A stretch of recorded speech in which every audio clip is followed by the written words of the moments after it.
नमस्कार, मेरे YouTube channel पर आपका स्वागत है। आज हम परिवार का अर्थ और उसकी विशेषताओं के बारे में विचार करेंगे। यह वीडियो समाजशास्त्र के विद्यार्थियों के लिए उपयोगी है। यदि आप मेरे चैनल पर नए हैं या आपने अभी तक मेरे चैनल को सब्सक्राइब नहीं किया है, तो मैं आपसे सब्सक्राइब करने का अनुरोध करता हूँ। मेरे इस चैनल पर आपको समाजशास्त्र विषय के अतिरिक्त सामाजिक और पारिवारिक महत्व के, राष्ट्रीय महत्व के, प्रेरणात्मक प्रसंगों के वीडियो देखने में आते हैं। संस्कृति के प्रत्येक स्तर पर उच्च, निम्न, विकास का कोई भी स्तर परिवार का अस्तित्व देखने में आता है। मनुष्य की प्राणिशास्त्रीय आवश्यकताएं आहार, निद्रा, भय और मैथुन, इसको पूर्ण करने में परिवार की बहुत महत्वपूर्ण भूमिका है और इन्हीं प्राणिशास्त्रीय आवश्यकताओं को, शारीरिक आवश्यकताओं को पूरा करने के लिए परिवार का जन्म हुआ। मनुष्य एक मरणशील प्राणी है। इस दुनिया में आए हैं, इस दुनिया से प्रस्थान करना है, परंतु उसकी इच्छा अनंत काल तक जीने की है और यह अनंत काल तक जीने की इच्छा उसकी पूरी नहीं हो सकती। वह स्वयं इस पृथ्वी पर अनंत काल तक नहीं रह सकता, परंतु परिवार के माध्यम से उसे यह संतोष होता है कि मेरे बाद भी मेरे पुत्र पुत्री परिवारजन के माध्यम से इस दुनिया में मेरा अस्तित्व बना रहेगा। आप जानते हैं, विवाह के माध्यम से परिवार का संगठन होता है, परिवार का निर्माण होता है और जब विवाह के माध्यम से परिवार का संगठन और निर्माण होता है और मनुष्य अपनी प्राणिशास्त्रीय आवश्यकताओं को पूरा करने के संदर्भ में जब आवश्यक क्रियाएं करता है, तो उसका परिणाम होता है परिवार का विस्तार, नई संतानोत्पत्ति, नई पीढ़ी का जन्म और इस सब के माध्यम से मनुष्य मृत्यु को मात देता है, मृत्यु को पीछे छोड़ देता है और संतोष से वह इस दुनिया से प्रस्थान करता है कि उसके बाद उसके माध्यम से नहीं बल्कि संतानों के माध्यम से उसका अस्तित्व इस दुनिया में बना रहेगा। मनुष्य अपनी मृत्यु से जिस स्थान को रिक्त करता है, वह स्थान लगातार नई पीढ़ी के माध्यम से भरा जाता है और इस प्रकार से समाज की सामाजिक निरंतरता बनी रहती है। मेलिनोवस्की कहते हैं कि परिवार ही एक ऐसा समूह है जिसे मनुष्य पशु अवस्था से अपने साथ लेकर आया है। मैकाइवर और पेज कहते हैं कि परिवार पर्याप्त निश्चित यौन संबंध द्वारा परिभाषित एक ऐसा समूह है जो सदस्यों के जन्म एवं उनके लालन पालन की व्यवस्था करता है। परिवार यौन संबंध पर आधारित है, प्राकृतिक इच्छा है। उस प्राकृतिक इच्छा को पूरा करना समाज द्वारा मान्यता प्राप्त तरीके से, वैधानिक तरीके से आवश्यक है और इसका परिणाम है बच्चों का जन्म और उनका लालन पालन। डेविस के शब्दों में परिवार ऐसे व्यक्तियों का समूह है जिनके आपस में संबंध गोत्र व्यवस्था पर आधारित होते हैं और जो इस प्रकार एक दूसरे के रक्त संबंधी होते हैं। परिवार का जन्म आवश्यक शारीरिक क्रियाओं के माध्यम से होता है और सभी मानव समूह की अपनी एक वंशावली होती है और वह उस वंशावली से जुड़ा हुआ होता है। यह गोत्र परंपरा है और रक्त संबंध से वह सब एक दूसरे के साथ संबंधित होते हैं। प्रत्येक समाज में परिवार के दो पक्ष स्पष्ट होते हैं। प्रथम पक्ष है परिवार का संरचनात्मक पक्ष और दूसरा पक्ष है परिवार का प्रकार्यात्मक पक्ष। संरचनात्मक पक्ष से तात्पर्य यह है कि परिवार मूल रूप से पति, पत्नी और बच्चों से मिलकर बनता है, और इस संरचनात्मक दृष्टि से परिवार में कम से कम 3 प्रकार के संबंध पाए जाते हैं। पति पत्नी के संबंध, ये वैवाहिक संबंध है। पति और पत्नी के मध्य आपस में रक्त संबंध नहीं होता। दोनों अलग अलग वंश के, अलग अलग वंशावली के, अलग अलग गोत्र के होते हैं, संबंधित होते हैं, परंतु समाज द्वारा मान्यता प्राप्त तरीके से, वैधानिक तरीके से वे एक दूसरे से जुड़ते हैं, विवाह करते हैं, और उसके माध्यम से, उस वैवाहिक संबंध के माध्यम से वे अपनी यौन संबंधी इच्छाओं को पूरा करते हैं और उससे अगली संतानोत्पत्ति होती है। दूसरे प्रकार का संबंध है माता एवं पिता तथा बच्चों का संबंध। यह रक्त संबंध है संरचनात्मक दृष्टि से, क्योंकि माता और पिता के संतान बच्चे उनसे रक्त संबंधी होते हैं। भाई बहन के संबंध भी रक्त संबंध है, क्योंकि वह एक ही माता पिता की संतान है। प्रकारात्मक दृष्टि से अगर हम देखें तो ऐसा स्पष्ट है कि परिवार का निर्माण कुछ मूल उद्देश्यों की पूर्ति के लिए हुआ है, और यह मूल उद्देश्यों की पूर्ति होना ही वह प्रकार है जिसके माध्यम से परिवार के सदस्य एक दूसरे के साथ जुड़ते हैं, जुड़े रहते हैं। प्रकार्यात्मक एकता, प्रकार्यात्मक संबंध उनके मध्य पाया जाता है, और उसके अंतर्गत है जैसे यौन संबंध का नियमन। यौन संबंध प्राकृतिक रूप से उनको पूरा करना आवश्यक है, क्योंकि यह मनुष्य की मूल प्रवृत्ति है, पशुओं में भी समान रूप से पाई जाती है, परंतु हमने इसका नियमन किया, और इस नियमन के माध्यम से समाज द्वारा मान्यता प्राप्त तरीके से विवाह से इस प्रकार के संबंध, इस प्रकार की इच्छा की पूर्ति होती है। दूसरा प्रकारात्मक संबंध है संतानोत्पत्ति और उनका लालन पालन। इस प्रकार की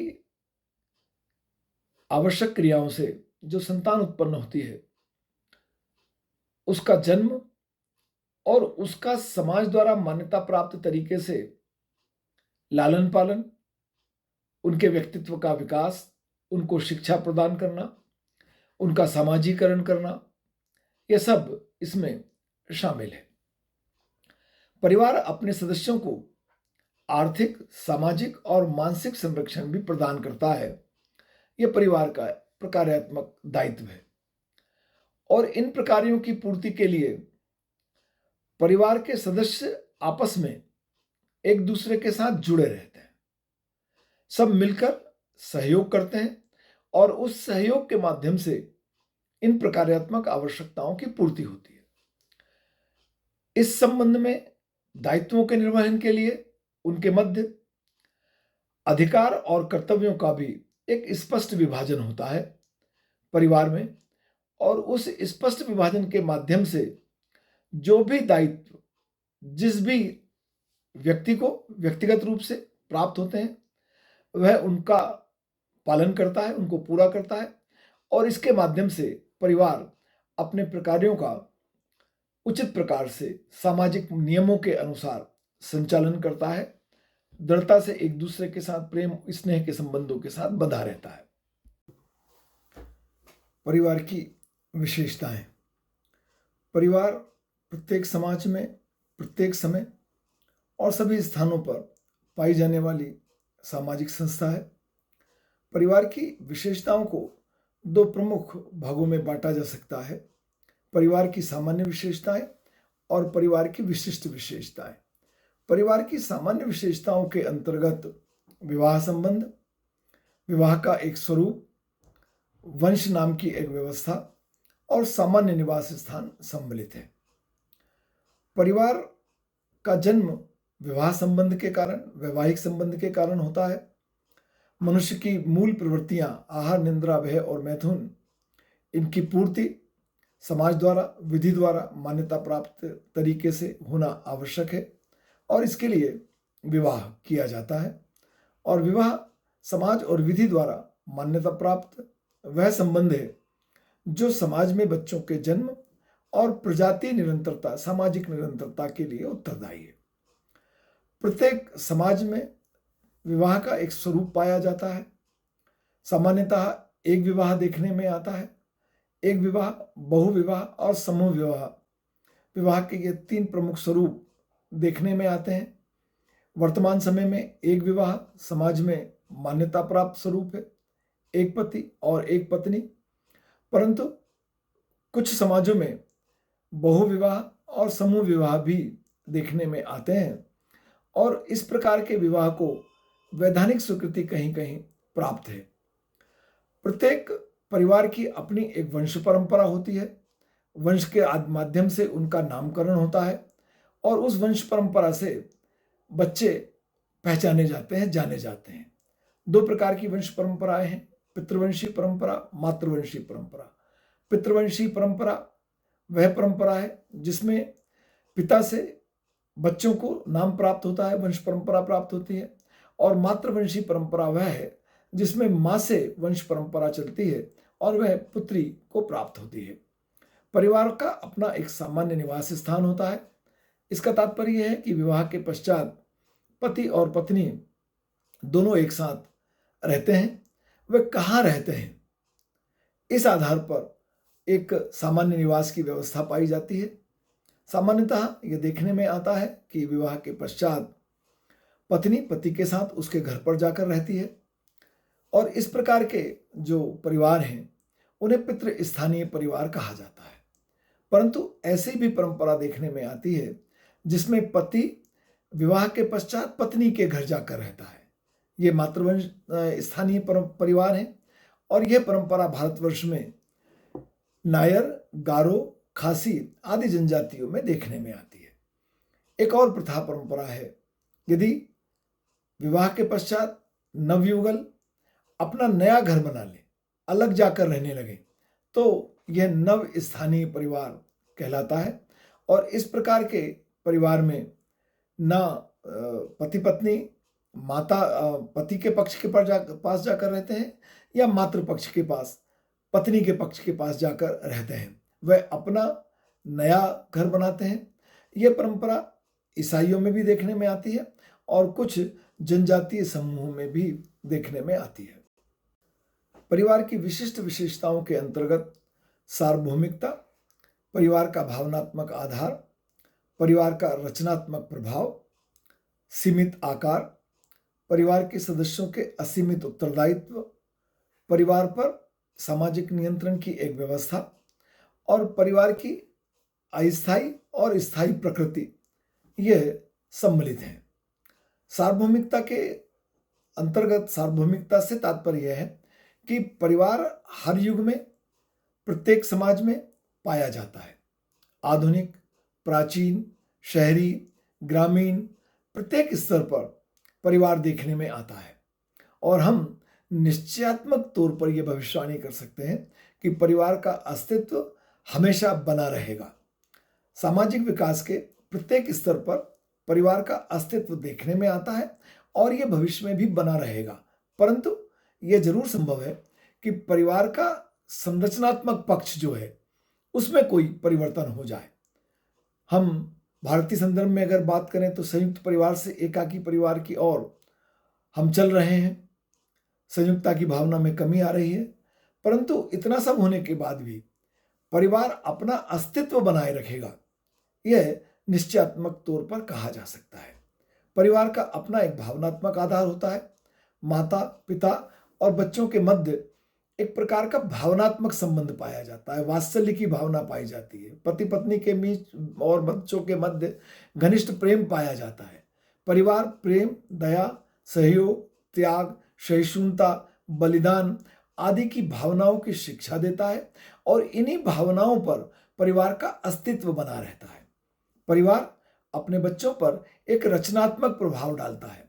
शिशु का जन्म होने से लेकर उसके प्रस्थान तक, इस दुनिया के जाने तक, वह परिवार से कुछ ना कुछ सीखता रहता है।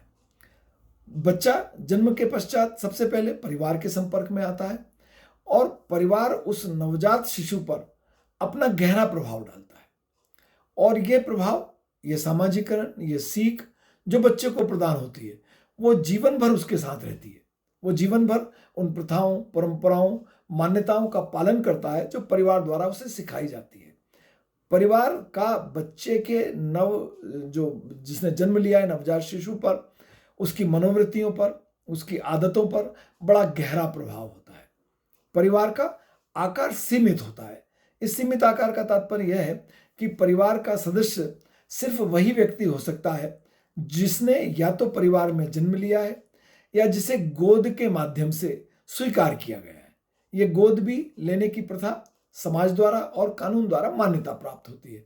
और जो बच्चा गोद लिया मान जाता है, यदि वह कानून और विधि के द्वारा, समाज के द्वारा मान्यता प्राप्त है, तो वह उसी प्रकार के अधिकार परिवार में प्राप्त करता है जैसे परिवार में जन्म लेने वाले बच्चे को प्राप्त होते हैं।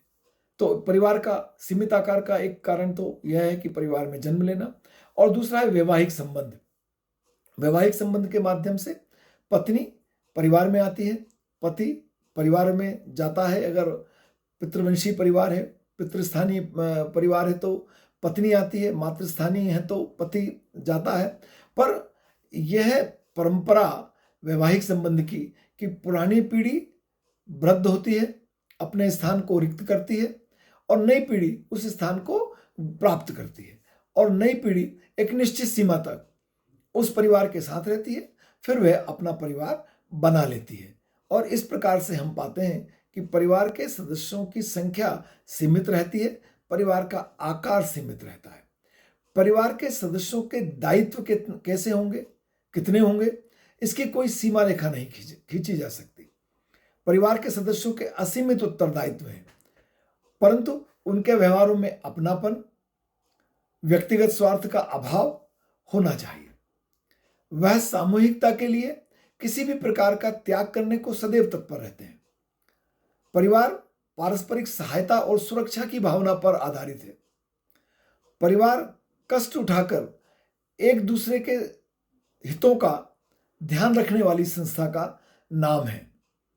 बच्चों को जन्म और उनका पालन पोषण माता पिता की परीक्षा है, और जब माता पिता वृद्ध हो जाएं, तब उनका पालन पोषण, उनकी देखभाल करना, यह बच्चों का दायित्व है। परिवार के इस प्रकार से असीमित उत्तरदायित्व है। कोई सीमा रेखा नहीं खींची जा सकती कि यहां से प्रारंभ होते हैं और यहां समाप्त हो जाते हैं। परिवार में सामाजिक नियंत्रण की एक व्यवस्था पाई जाती है। प्रत्येक परिवार समाज में पाई जाने वाली प्रथाओं, परंपराओं, रूढ़ियों का पालन करता है, और ये प्रथाएं, परंपराएं, रूढ़ियां परिवार का अस्तित्व बनाए रखती हैं और परिवार पर नियंत्रण को स्थापित करती हैं। प्रत्येक परिवार अपने पारिवारिक निषेधों का पालन करता है, सामाजिक निषेधों का पालन करता है। उसके परिणाम स्वरूप परिवार में पारिवारिक नियंत्रण बना रहता है, और परिवार अपने असीमित उत्तरदायित्वों का पालन, पूर्ति इसके कारण से कर पाता है। परिवार की प्रकृति स्थायी भी होती है और अस्थायी भी। परिवार दो स्वरूप में काम करता है, संस्था के स्वरूप में और समिति के स्वरूप में। समिति के रूप में परिवार में पति, पत्नी, बच्चे और अन्य सदस्य परिवार के सदस्य हैं। इनकी प्रकृति अस्थायी है और एक स्थान छोड़ता है, दूसरा नया स्थान अपना ग्रहण कर लेता है। यह समिति का स्वरूप है।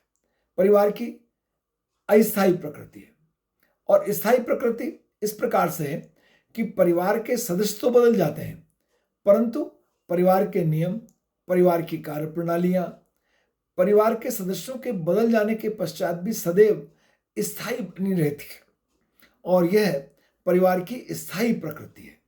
तो इस प्रकार से परिवार स्थायी और अस्थायी दोनों प्रकार से अपने अस्तित्व को बनाए रखता है, देखने में आता है।